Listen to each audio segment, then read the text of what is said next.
And this is my favourite thing. Hello everybody, and welcome to Lawrie's Mechanical Marvels. Today I have a real treat in store for you guys.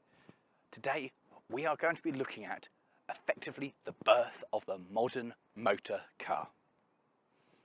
Of course, we're going to be looking at a Model T. This is Annabelle, and she is a 1914 Model T, and she's what Ford called the touring car. And she will be the oldest thing that I have ever driven by quite some way. And I am very, very excited. Now, I'm sure most of you are aware how significant the Model T is. This is the car that opened up motor transport to the, well, average middle-class citizen. This is the basis of everything that followed. Technically not the first production line, that goes to, I think, Oldsmobile with something totally different, but it's what we all think of the first big mass-produced vehicle. There were 16.5 million of these cars sold, which is just a staggering amount, and it remains one of the largest selling cars of all time. The Model T remained in production for 19 years, and sure, the body shape and various things changed and things were refined, but it was still 19 years of this. And let's be honest, isn't it beautiful?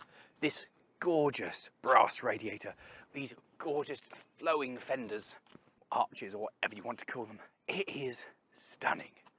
The kind of boat slash bathtub shaped body.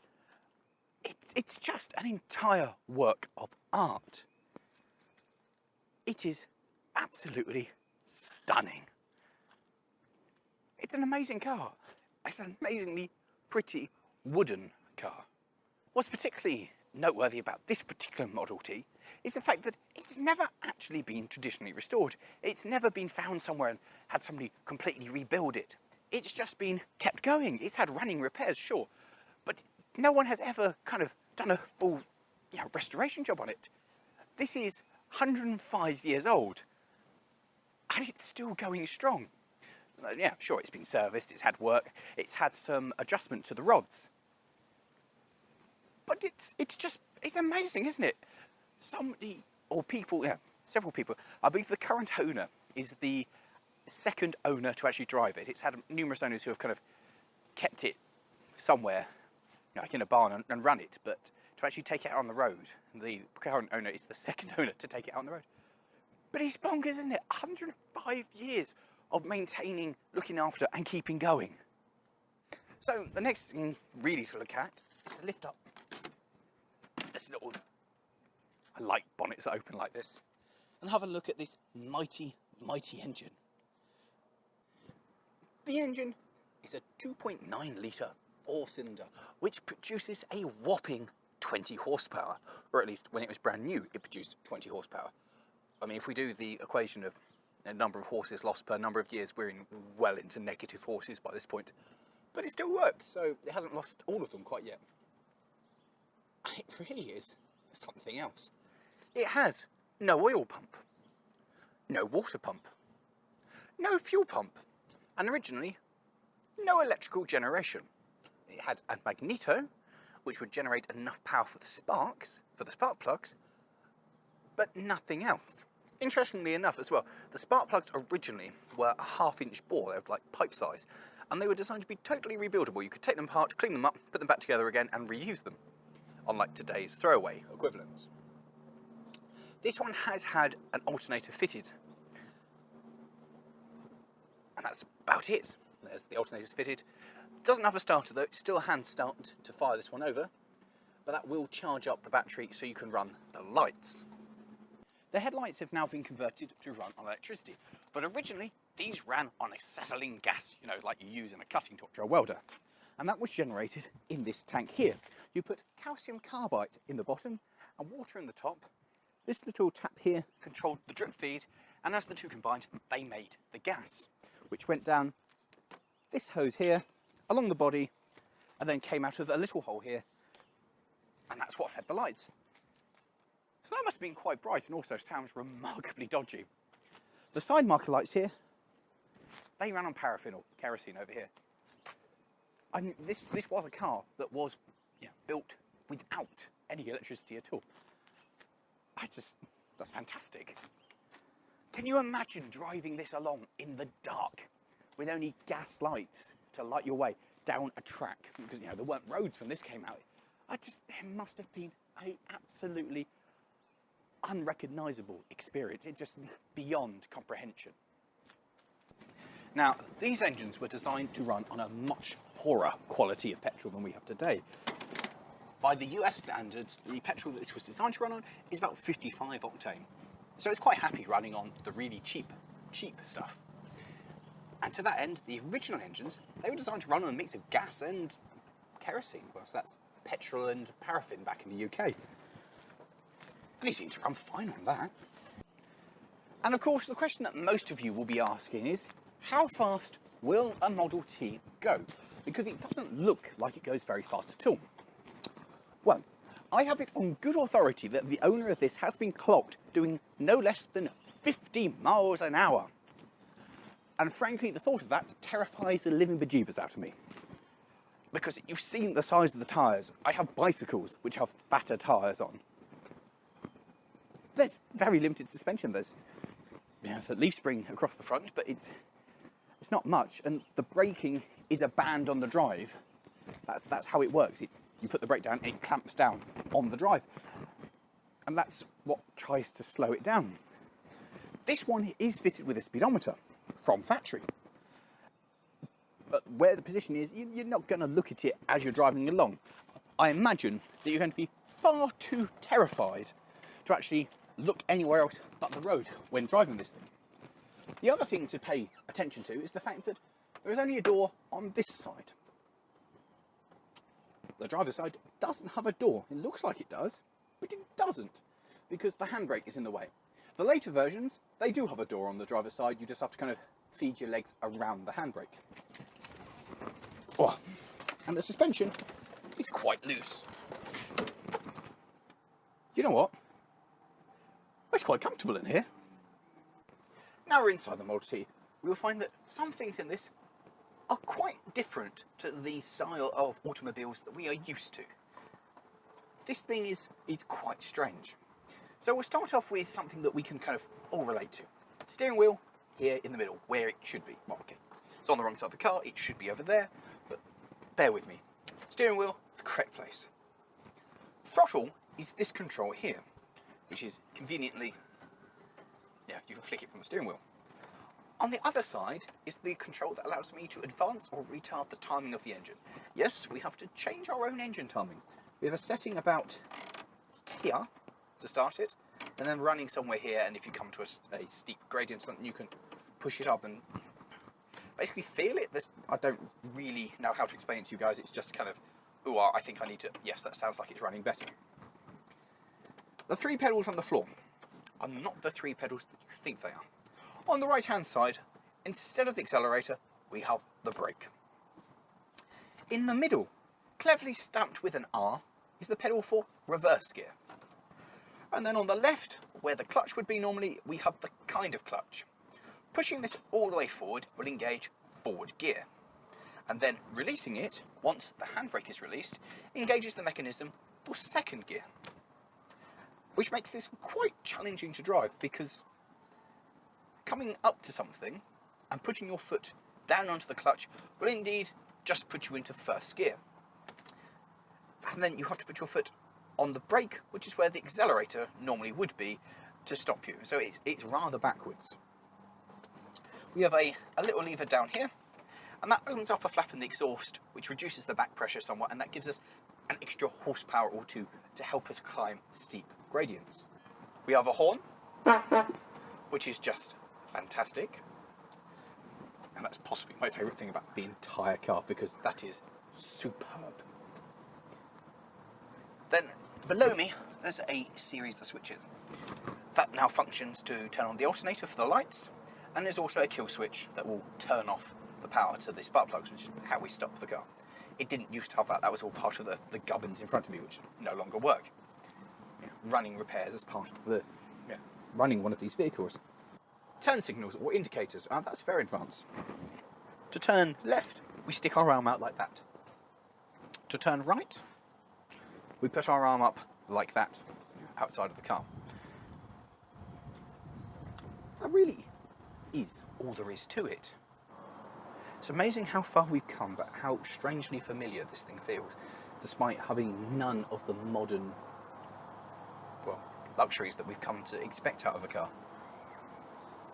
I don't have the words, guys, to explain how very excited I am for this. To drive a Model T is just, it's Genesis, isn't it? This is the beginning of our hobby, basically. Yeah, the affordable motor car that anybody can afford to buy and drive around. This is it. This is a real piece of history. So, I suppose the only thing to do now is something I'm absolutely terrified of, but rather looking forward to. And let's start it. And once I've started it, let's take it on the road. I'm going to drive a Model T. First, we set the timing to the correct position on the stalk, and then the throttle. Then we throw that switch there, which arms the whole thing. Then we push the handle in, bring it to here, thumb clear, grab hold of that to keep the thumb clear, and pull. Whoa.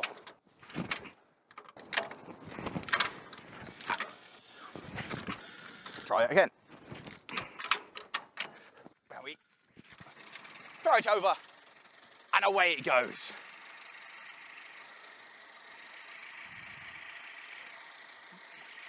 That was easy.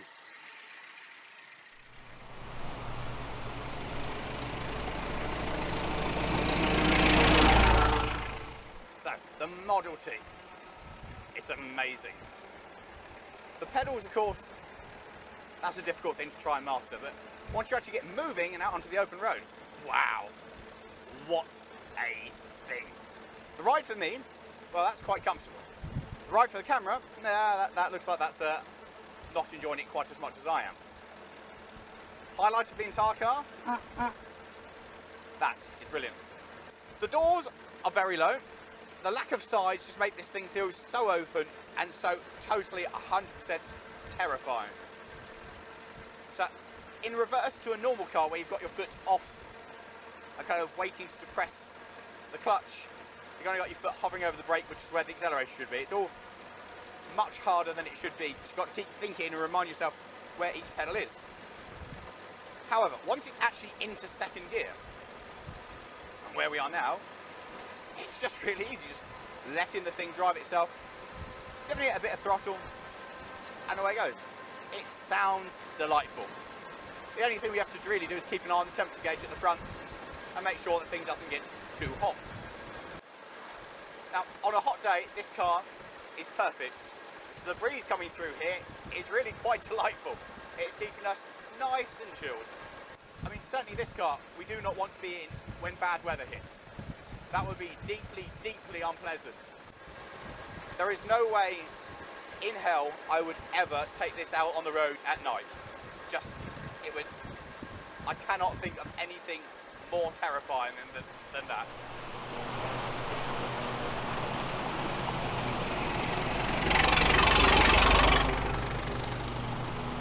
Right, here comes a hill, so we'll give it some more throttle and hope for the best. Now you can really hear the engine start to labour and slow as we come up here. But it's made it. Mighty little car. Now, we're driving on relatively good American-made up roads. Of course, when this thing came out, there weren't any. This would have been just driving around on tracks, which would have been, yeah, that would have been absolutely 100% terrifying. The brakes squeak a little bit, but it's the band working away. But they do work. And the fact they work is really, really quite nice. They're not anywhere near as good as any modern car. Like, if you have not driven a vintage car before, this would scare the absolute whatever out of you because they don't work very well. Everything rattles. You can feel the vibration from the engine and everything in the steering wheel. feel it in my backside through the seat, through the back of it where it's not padded. I mean, it's still far more comfortable than I ever thought it could be. Now, the concept of doing like 50 miles an hour in this, it's just bizarre. Because that would be just terrifying. Absolutely, 100% terrifying.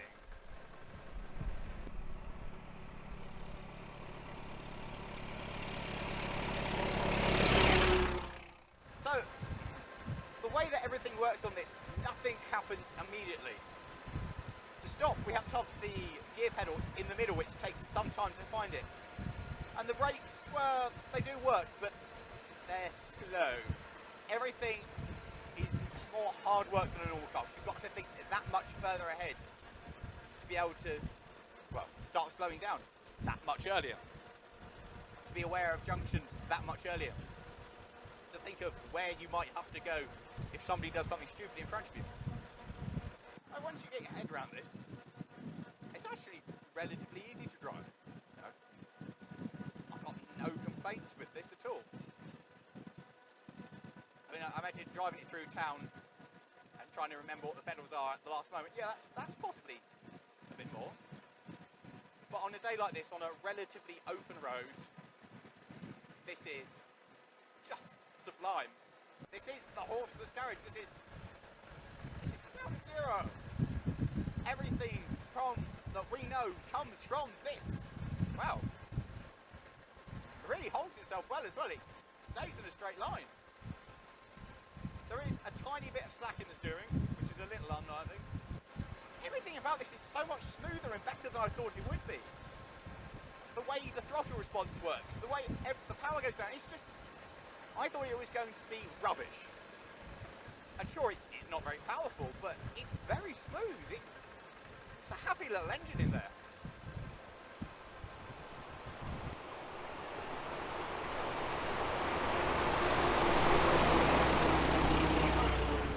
It's quite unusual, you know, I haven't seen another Model T out on the road in my time in America. So everybody stops, everybody looks, even the traffic you're holding up, they generally wave as they go past, which is all very nice. Now, we're coming up to a junction now, which becomes a little bit more complex. So, we have to indicate out the side using hand signals because there are no actual signals. There, put that into the middle. And we're just going to roll up and then put the brake on. Yeah, pull off the clutch, there you go. Right. Here we go then.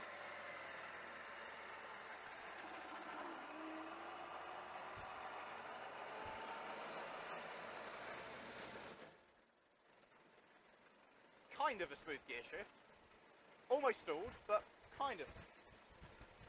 It's an experience. Now, I think if you took one of these out and you owned it and you drove it around all the time, like the current owner does, you'd get quite good at this. You'd feel quite comfortable with doing it. But it is so far away from everything we know today, yet so amazingly familiar. It's a weird little thing. I am absolutely terrified by the turn of speed this thing has. You look at it and you think it's not going to go fast at all. You think there will be nothing. But in here, this feels very fast. I don't dare look at the speedo. I don't want to take my eyes off the road.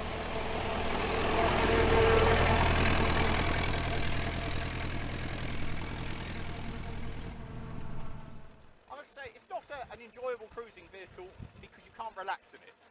It's enjoyable because what it is and the experience and just the kudos, you know, the saying, I've done it, I've driven one. I've driven one properly and driven it round. I mean, how many people can say they've driven a Model T? There's not a huge number of them. I feel really genuinely quite honoured to be trusted with it and just ecstatic to be doing it. It's not the best thing ever, don't get me wrong. But it's a whole different league of amazing. It's just, you feel all of that history, all of that legacy when you drive this. It kind of hits you with how important this car is. to everything that we know and do now.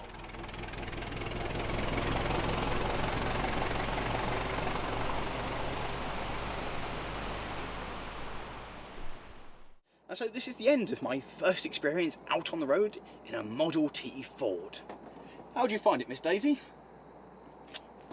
I think I've scared her half to death. Anyway guys, thank you very much for watching. I hope you've enjoyed this adventure, and I hope you've enjoyed it like even a fraction of as much as I have actually driving this thing. It's been fantastic. I'm actually towards the end of it and getting some of the drive-by shots and the other cameras after I finished the review, started to feel a lot more confident with it and actually really started to enjoy it. And so I hope when I come back to America I can take out one of the other Model Ts here and see how the later versions compare to this and just drive around in it, because you know what, they're really good fun. Once you get kind of past the nervousness and get into it, they're really, really good. I love it. If I ever see one for sale in the UK and I can buy one, probably will. So yeah, thank you very much for watching guys. Please like, subscribe and leave a comment if you haven't.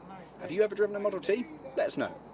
Hope you've enjoyed it, and share this video with your friends. If there's anybody you know who might enjoy watching a young long-haired idiot drive a Model T, yeah, share it around. And if you've enjoyed this review of me being in America driving things, click over here somewhere for another Lawrie Drives in America. And if you want an English review, that will be below it, somewhere there.